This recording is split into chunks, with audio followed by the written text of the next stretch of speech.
afurkan ay safaaradda Turkiga ee Soomaaliya ku leedahay u sameysay qeybaha kala gedisan ee bulshada ayaa waxaa ka soo qayb galay wasiirka wasaaradda warfaafinta iyo hanuuninta dadweynaha injineer Cabdiraxmaan Cumar Ismaan Yariiso, wasiir ku-xigeenka wasaaradda gaashaandhigga Cabdullaahi Colaad Rooble, taliyaal qeybyo ka tirsan ciidanka xoogga dalka, saraakiil iyo arday wax ku soo baratay dalka Turkiga.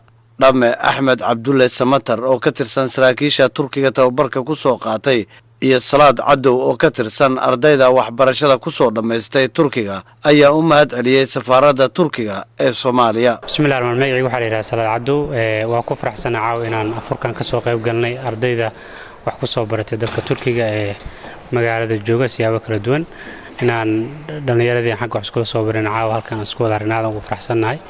waa u mahad celinaynaa safaaradda Turkiga inay barnaamijkan noo qaabisay. Magacaygu waa Axmed Cabdulle Samatar ka tirsan ciidanka xoogga dalka Soomaaliyeed. waxaan ku faraxsanahay aan ugu mahad celinayaa dawladda Turkiga oo noo sameeyay afur iyo maaragtay ka soo qayb galnay. waan u mahad celinaynaa waxaana dalka Turkiga in badan ku soo baranay farsamooyin kala duwan ee ciidamada xoogga dalka Soomaaliyeed tababaradooda kamid ah. waxaana aad iyo aad ugu mahad celinayaa dawladda Turkiga fursadaha tababar oo ay nasiiday. إن شاء الله وأنا كنا دلكنا iyo dadkana inaan wax u qabanno sida tababarkan wax naloo soo baray inaan dadkana aan ugu celino oo aan u shaqeyno diyaar u nahay. Safiirka Turkiga u fadhiya Soomaaliya Olgan Becker ayaa sheegay inay ugu talagaleen inay isku arkaan ardaydii wax ku soo baratay dalka Turkiga oo haatan howlo kala duwan dalkooda ka haya. Somali halkının onlardan beklentisi mesleklerinde ilerlemeleri ve Somali halkına, Somali devletine yararlı, faydalı birer vatandaş olarak hizmet etmeleridir.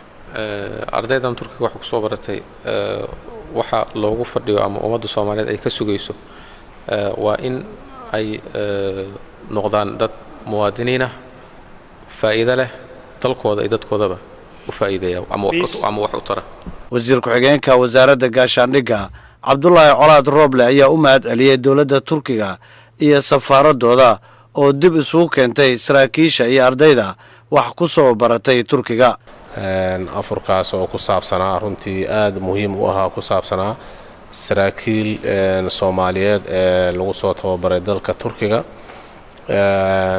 tiim ka socdo akademiyadii lagu soo tababaray saraakiil Soomaaliyeed iyo safaaradda Turkiga ayaa waxay garteen in walaalahoodii Soomaaliyeed ee tababarka ee u soo sameeyeen hadda ka hor oo maanta saraakiil ah dalkooda iyo dadkooda difaaca runtii u shaqeynayo inay mar labaad dhiirigelin kale u sameeyaan ayna u muujiyaan runtii si qalbiyan inay weli daba socdaan ay rabaan in maxay ahaatee wax u qabtaan.